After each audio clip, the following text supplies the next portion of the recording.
Hello there, wargaming enthusiasts, and welcome back to Combat Mission Red Thunder, where we are just starting a new battle. And my opponent has chosen this map for us to fight over this time around. It has a sort of centrally located village, although naturally it's more towards the south, I guess.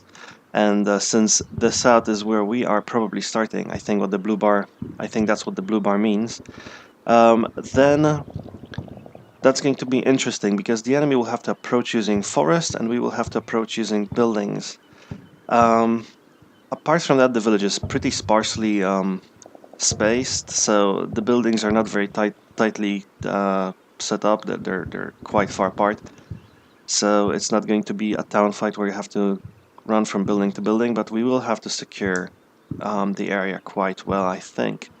The enemy has a slightly harder time because there are forests around rather than buildings, so he has to move through the forest lanes. However, if you actually take a look at the map from the side here, you see there are inclines to this to the approach to the village. So before you get to the village, you have to go quite a long way uphill, which means the visibility on the approaches, over the approaches, will be a little bit complicated. And on the other hand, you should be able to figure out. Well, you should be able to approach safely for quite a long time before you get spotted by the enemy. Yeah, the village itself has very few interesting features, but it does have this barrack here. It's certainly interesting because it has windows pointing all the right directions. You can enter it and you can take position here and observe everything going on here, as well as provide supporting fire to anyone being in this row of houses here. There is this clump of houses over here, which the enemy is likely to use for scouting. It looks like it has a pretty good view of the surroundings. We've got this bunch of houses over here, which may be used for scouting here on the flank. However, it's not the best scouting position ever. It might be actually a good place to put a tank or something to ambush the enemy. And there's also this church over here, which is a standalone building, very far from anything else. It might be very difficult to take and very difficult to keep once taken, so I don't know if we'll be doing that. There's a couple of houses here and there on my side, but they are mostly behind the tree line, so we will probably not use them to great effect. More likely we'll just use them to run away from enemy artillery and stuff like that. And that seems about it about this map. Now, the conditions for this mission are a clear hot day with no wind whatsoever, so it's going to be a very sort of straightforward fight. None of this heavy rain business that we had recently, which I think is too bad. I quite enjoyed the heavy rain. And we are in Poland. Here is a coffee house, for instance. All right. So that's the map. Let's take a look at the forces I've chosen. And the first interesting thing for this battle is that my opponent has given me the Germans to command this time around, which is going to be very, very interesting since I'm very, very unaccustomed to commanding Germans. And I might be doing everything wrong, starting from selecting troops to just using them to understanding radio, stuff like that. I mostly played this game as a Soviet commander, and it's probably going to show during this game, but it's going to be interesting nevertheless. At least I get some of that cool equipment I always wanted, right? So what I've got here is a corps of Panzer Grenadiers with one company of Panzer Grenadiers with one platoon removed. So we only got 2 platoons of Panzer Grenadiers and a heavy armor section.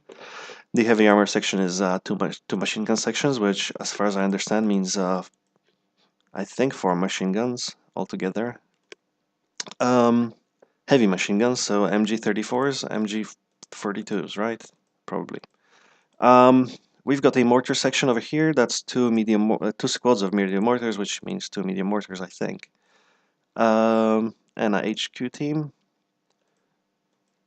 And they are supporting a corps of infantry that consists of just basic Panzer Grenadiers. I think that means their rifles and SMGs, mostly, just basic infantry. I've also managed to squeeze in a Panzerschreck into one of the platoons, just in case we get to fight a close quarter battle in the village somewhere.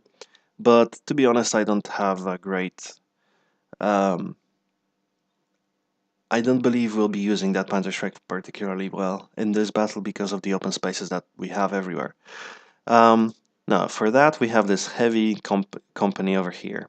Um, so this company is basically where I put all my tanks. And the tanks I wanted are the tanks I like the most, and I know a little bit at least about in the German armaments. They're the Tiger ones.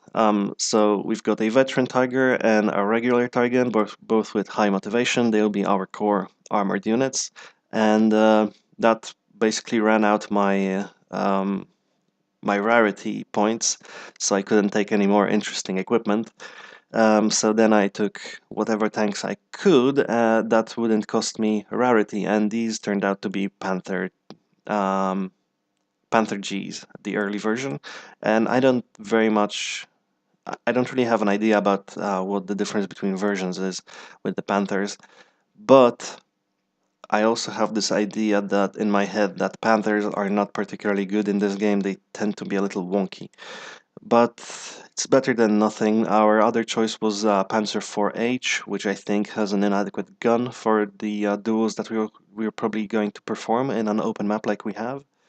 And Stugs, which have this annoying feature of having a machine gun on top, which has to be manned by, well, the person manning the machine gun is basically uh, unbuttoned, right?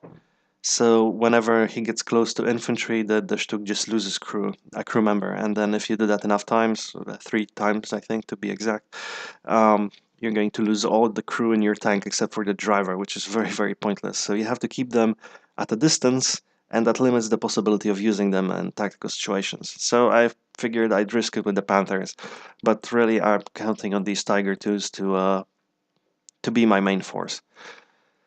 So I'm going to base my entire strategy on these 2 tanks. Um, Apart from that, this platoon also has 2 120mm mortars. I think they're on board, so we'll actually see them firing. And we have some headquarters units, stuff like that. There you go. And that's it. And I have no idea whether that's any good or whether it isn't. One problem I see with my list here is, with my order of battle, is that we don't really have any anti-aircraft units. But seeing as they didn't really do a hell of a good job when we were fighting the Germans, when we were using air support, I don't think it's going to necessarily be that.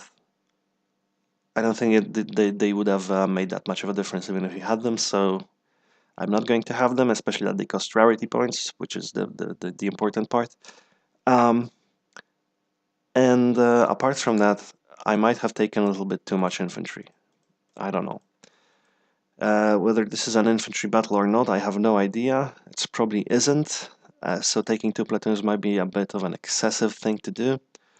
I've taken a lot of support in form of mortars and stuff, but really my main force is going to be just 2 tanks. So I don't know whether that's a little bit too infantry heavy. But I just have no feel for playing Germans, and I'm going to have to learn this the hard way. And if you guys stick around, you will learn this with me. Anyway, that's pretty much it for me. There's no big battle plan for this game since I'm learning the Germans.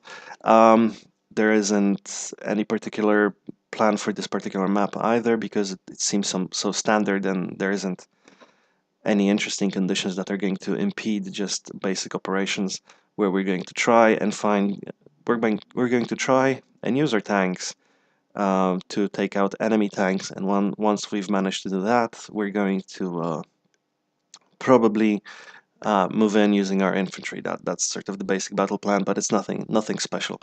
The one thing I do think about doing is just keeping all my tanks together in a sort of large panzer formation, or at least two panzer formations. So maybe a tiger and a panther working together, or maybe two tigers and two panthers working together, and trying to ambush the enemy tanks one by one. Anyways, we'll see how I play the Germans. We will see how Mirek plays the Russians.